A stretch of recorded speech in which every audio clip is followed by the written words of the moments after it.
Hi, I'm Matt, and I'm the teacher. Hi, I'm Kat, and I'm the athlete. Hockey skill, defensive movement. Picture of hockey stick, bell tennis ball, beeping frisbee, blind hockey puck, polyspot, sound source, tactile maps, tactile hockey diagrams, artist's figurine. This is our hockey gameplay skill video of defensive movement. For our skill of defensive movement, we have a variety of tools that we are able to utilize with our athletes to help them orient to the gym in the space, as well as our gameplay positioning. We're going to start with our tactile map with Kat of our athlete to be able to orient to the gym in the playing surface. Use a tactile map to orient the athlete to the court and gameplay.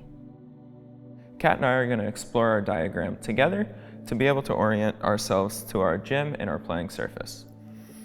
So Kat, this is our hockey rink. You'll be able to feel around the outsides as kind of our baseline, as well as our two lines that are a little bit inwards of that, with the half circles are the baselines of our goals, and then the three lines in the middle are our center line, as well as our blue lines that divide the rink and the court up into thirds. Do you have any questions about our tactile map? No. Awesome. Use a tactile diagram to demonstrate the movement. In my hands is a tactile diagram of a hockey player in our hockey ready position, our defensive and offensive positions as well. This is made tactile also using puffy paint on the outline of our hockey player, as well as having braille and large print for our braille and large print readers to be fully accessible. So Kat, as you begin to feel around, you'll be able to feel the outline of our hockey player. You'll be able to feel that their feet are about shoulder width apart, and they've got a nice bend in their waist.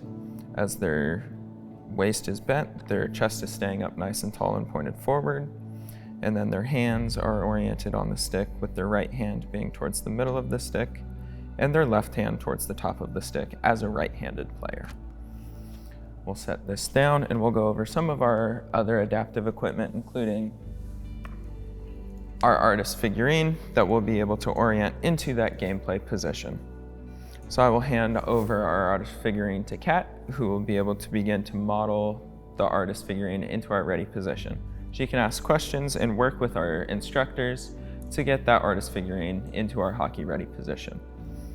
Here you are, Kat. Use tactile modeling to demonstrate the movement.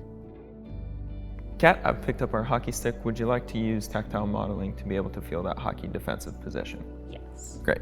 So I'm going to position myself as a right-handed athlete. My right hand's going to be midway down the stick, and my left hand's going to be up towards the top, with both my thumbs pointed down the stick towards the floor. I'm going to bend my knees with my feet about shoulder width apart, and a bend at the waist, and be able to keep my chest up. So feel free to put your hands on me, and we'll be able to I'm on your right side, touching your right shoulder. Great. Moving down your arm. Awesome. I'm now at your right knee. Great. So you can feel how my knees are slightly bent and kind of bent over a little bit with my right hand. And now I'm moving behind you to your left and feeling your left elbow. Great. And you can feel how my elbows are tucked in. Yes. Awesome. Would you like to try that position? Yes. Great. I'll hand you the stick.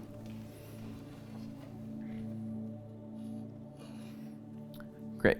Way to be able to correct and orient that right hand placement halfway down the stick to your knee. About knee height is great. You've got great knee bend as well as being bent over at your waist while keeping your chest up in a great defensive position. Use a variety of equipment to make the skill accessible for the athlete. In my left hand, I have a bell wristlet that one team will be able to use to orient themselves to their teammates. It can also be utilized as a rattle wristlet for the opposing team to be able to orient between the differing players. Now we're going to go over our hockey drill of defensive movement using another tactile map. In my hands, I have another tactile map that we'll be able to use to orient for our defensive movement drill. We'll explore this together with our athlete, and we'll go over the drill before we utilize our equipment to be able to practice the skill. So we'll be able to find and feel our baselines with our half circles that represent our goals. Our drill is going to include you staying close to me to be able to provide a defensive strategy as we move across the court. Do you have any questions of where those poly spots are laid out? No. Great. Now we are going to practice our skill of defensive movement. As we have utilized our tactile maps previously, we have understood and oriented ourselves to the layout of the court. We also know where our poly spots are on the court, and that is the path that we are going to be following. For this drill, and using defensive movement, Kat is going to try to stay between myself and each poly spot as we transition to it. So I'm going to get into our ready position, as is Kat. Awesome. And then I'm also going to be tapping behind Kat to give her an orientation of where that path is going to be. Okay. Great. So I'm going to start moving to our right and tapping to our right.